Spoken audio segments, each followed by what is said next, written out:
कैसे करेंगे? हाँ। सभी बच्चों को जो है गुड मॉर्निंग। आज हम लोग कक्षा 10 का विज्ञान विषय की रासायनिक अभिक्रिया को आगे पढ़ेंगे। जहां तक हम लोग पढ़ चुके हैं उसी के आगे हमने कल तक पढ़ा था कि रासायनिक अभिक्रिया में संतुलन कैसे करते हैं। कोई रासायनिक अभिक्रिया लिखी है तो संतुलित कैसे करते हैं। तो आज उसी के आगे हम लोग थोड़ा सा पढ़ेंगे और जानेंगे कि रासायनिक अभिक्रिया को संतुलित कैसे करते हैं और रासायनिक अभिक्रियाओं के प्रकार को पढ़ेंगे। क्योंकि रासायनिक अभिक्रिया को संतुलित करना हमने जान लिया था, लेकिन एक बार रिमाइंड करने के लिए एक बार फिर से हम यहाँ पे आते हैं। वही वाला एग्जाम्पल लेंगे जो पुराना एग्जाम्पल है हाइड्रोजन और ऑक्सीजन का। तो हमने बताया था कि जल का सूत्र क्या होता है। जल का सूत्र होता है H2O। क्या होता है? H2O होता है।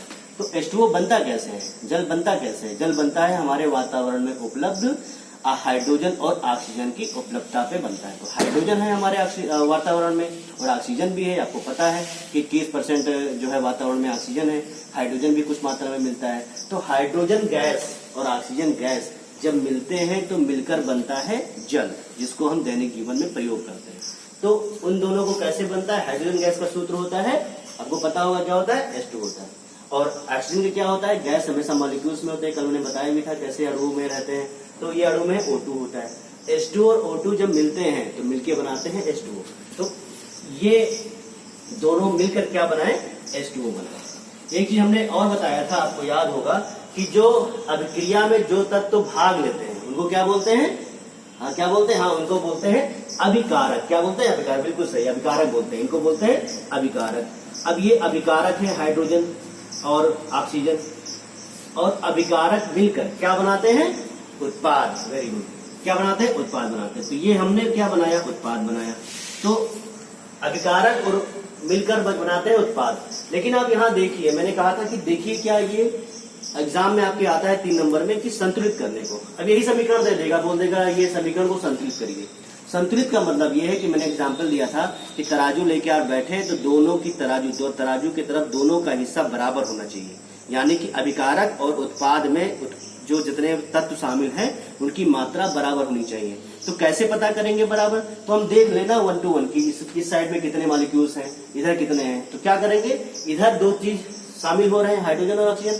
कितने कितने हाइड्रोजन ऑक्सीजन शामिल हो रहे हैं? तो हमने कहा था एक टेबल बना लीजिएगा। कैसे टेबल बनाएंगे? आप लिख लेंगे अभिकारक तत्व। क्या लिख लेंगे? अभिकारक तत्व और उसके मात्रा मतलब संख्या। ठीक, एक तरफ ये बना लीजिए। तो अभिकारक तत्व आप देखेंगे कौन कौन से हैं? हाइड्रोजन है और ऑक्सीजन है। तो हाइड्रोजन है और ऑक्सीजन है। अब इस अभिकारक तत्व की संख्या कितनी है? यहाँ H के साथ कितना लगा है? 2, यानी अभिकारक तत्व की संख्या 2 है। तो ऑक्सीजन कितना है? यहाँ पे भी 2 है। अब आप चले जाइए उत्पाद साइड में, तो यहाँ लिखिए उत्पाद तत्व। अब उत्पाद तत्व में क्या है? हाइड्रोजन ऑक्सीजन यहाँ पे भी है और कितनी मात्रा में है? हाइड्रोजन यहाँ पे हाइड्रोजन है, कितनी मात्रा में है? 2 है। और ऑक्सीजन कितनी है? ऑक्सीजन यहाँ पे देखिए, ऑक्सीजन कुछ नहीं लगा, मतलब 1 लगा हुआ है। यहाँ पे 1 है। क्लियर? अब आप दोनों में तुलना करिए। तराजू लेते हैं तो तुलना करते हैं, ऐसे तुलना करिए। देखिए हाइड्रोजन 2 है, यहाँ हाइड्रोजन 2 है, कोई दिक्कत नहीं, यानी हाइड्रोजन में कोई छेड़खानी नहीं करनी।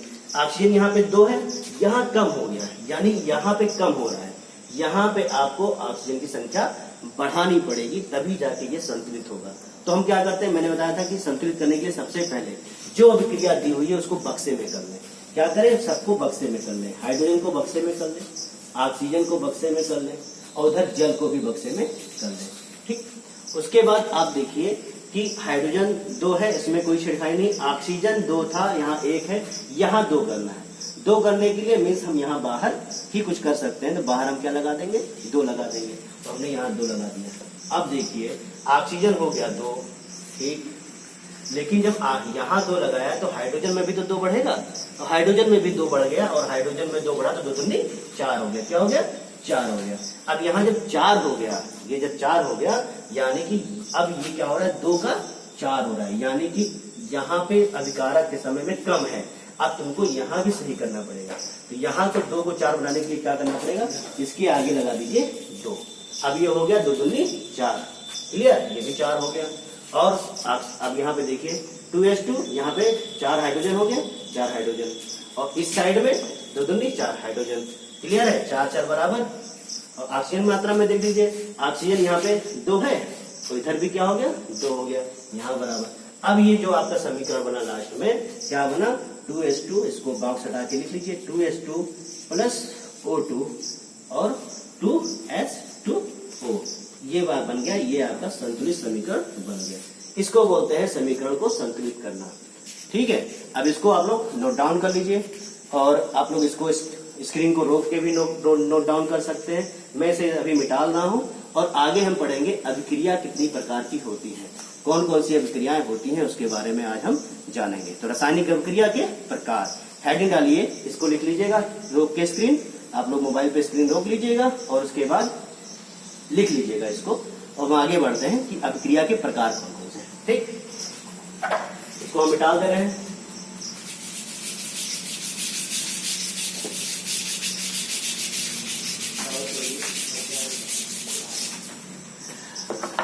अब आगे हमारा टॉपिक है अभिक्रिया के प्रकार। क्या है, अभिक्रिया के प्रकार। तो सब लोग हेडिंग डाल लीजिए, अभिक्रिया के प्रकार, रासायनिक अभिक्रिया के प्रकार, रासायनिक अभिक्रिया के प्रकार। तो रासायनिक अभिक्रिया की क्या प्रकार, कितने प्रकार होते हैं। देखिए, रासायनिक अभिक्रियाएं जब होती हैं तो कई चीजें होती हैं, मतलब क्या होता है, कई उत्पाद मिलते हैं और एक नया उत्पाद बनता है। कई उत्पाद मिलके क्या बनते हैं, एक नया उत्पाद बनाते हैं।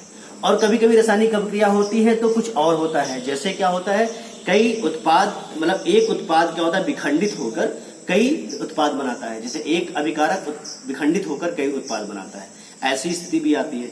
और कभी कभी क्या होता है कि वियोजन भी होता है, अपघटन भी होता है। तो इस प्रकार से हम लोग यहाँ पे पढ़ेंगे कि कितने प्रकार की रासायनिक अभिक्रिया होती है। तो रासायनिक अभिक्रिया के प्रकार में लिखिए, सभी लोग लिखेंगे।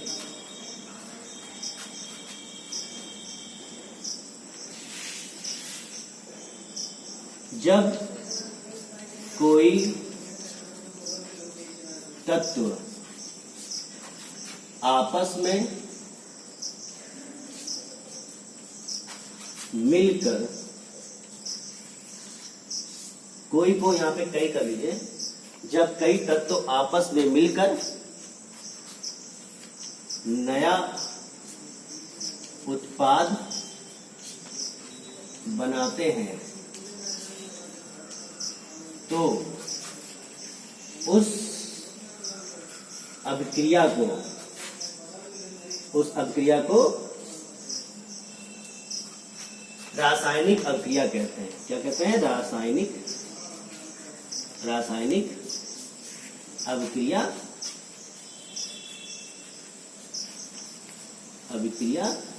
कहते हैं, रासायनिक अभिक्रिया कहते हैं। तो जब कई तत्व आपस में मिलकर नया उत्पाद बनाते हैं तो उस अभिक्रिया को रासायनिक अभिक्रिया कहते हैं। क्लियर है, ये हम बता भी चुके हैं, रासायनिक अभिक्रिया के बारे में पढ़ा भी चुके हैं। अब रासायनिक अभिक्रिया के तत्व बनने के आधार पर, यानी उसमें कैसे किस प्रकार के तत्व बन रहे हैं, वियोजित होकर बन रहा है, एक दूसरे से मिलकर बन रहा है, एक दूसरे से टूट के बन रहा है, कैसे बन रहा है ये डिपेंड करता है। तो जब कोई उसके बनने की तरीके पे वो कई प्रकार के होते हैं, तो उसके प्रकार हम पढ़ेंगे। तो लिखिए यहाँ पे, तत्वों के उत्पाद बनने के आधार पर रासायनिक अभिक्रिया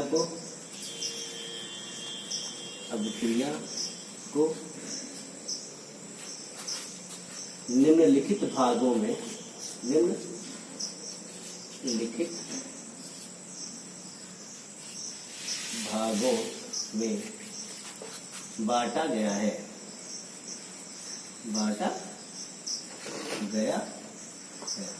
ठीक है, तो ये पूरी परिभाषा लिखी है कि तत्वों के उत्पाद बनने के आधार पर रासायनिक अभिक्रिया को निम्नलिखित भागों में बांटा गया है। कौन कौन से भाग है, तो लिखिएगा, पहला भाग है संयोजन अभिक्रिया। क्या है? संयोजन अभिक्रिया। अभी नाम लिख लीजिए, इसके बारे में हम अलग अलग फिर से पढ़ाएंगे। पहला क्या है? संयोजन अभिक्रिया। अभी सिर्फ नाम लिखेंगे, क्या होता है, कैसे इसको संयोजन अभिक्रिया कहते हैं, ये हम एक एक करके सबके बारे में एक एक करके आपको लिखवाएंगे अगली कक्षा में। अभी फिलहाल ये जानिए कि ये होता क्या है, मतलब ये कितने प्रकार के होते हैं। नंबर 1 क्या होता है? संयोजन अभिक्रिया। सभी लोग लिखेंगे संयोजन अभिक्रिया। तो पहला चीज क्या होगी? संयोजन अभिक्रिया। और दूसरी क्या है? दूसरा है विस्थापन अभिक्रिया। क्या है? विस्थापन अभिक्रिया। नंबर 2 विस्थापन अभिक्रिया। विस्थापन अभिक्रिया। नंबर 2 है विस्थापन अभिक्रिया। तीसरा क्या है?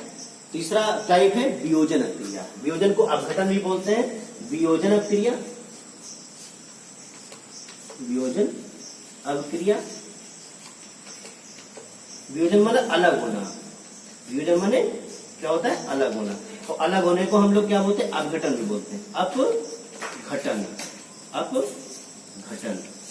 इसको वियोजन अभिक्रिया या अपघटन अभिक्रिया भी बोलते हैं। जब कोई चीज अलग होती है तो उसको हम लोग बोलते हैं वियोजन अभिक्रिया। ठीक है, तो ये है वियोजन अभिक्रिया। तीसरा क्या होता है?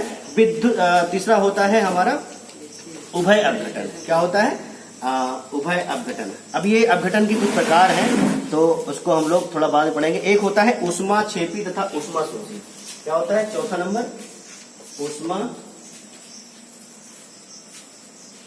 ऊष्माक्षेपी। अब ये क्या होता है, इसके बारे में हम आपको अलग से बताएंगे, ढंग से बताएंगे। ऊष्माक्षेपी तथा ऊष्माशोषी। ऊष्माशोषी अभिक्रिया। क्या होता है? ऊष्माशोषी अभिक्रिया। अब ये क्या होता है, इसके बारे में आप लोगों को अलग से हम दिखाएंगे। ऊष्माक्षेपी और ऊष्माशोषी अभिक्रिया। ये चौथा प्रकार हो गया, ऊष्माक्षेपी तथा ऊष्माशोषी अभिक्रिया। ऊष्माक्षेपी और ऊष्माशोषी अभिक्रिया। और एक छठा नंबर होता है ऑक्सीकरण तथा अपचयन। 5वां नंबर है ऑक्सीकरण तथा अपचयन। ऑक्सीकरण तथा अपचयन। संतोषीकरण का क्या नाम? 10। तो 700 उनका है क्या? 200 तुम्हारा रहेगा। अपचयन। व्यवस्था से ठीक है।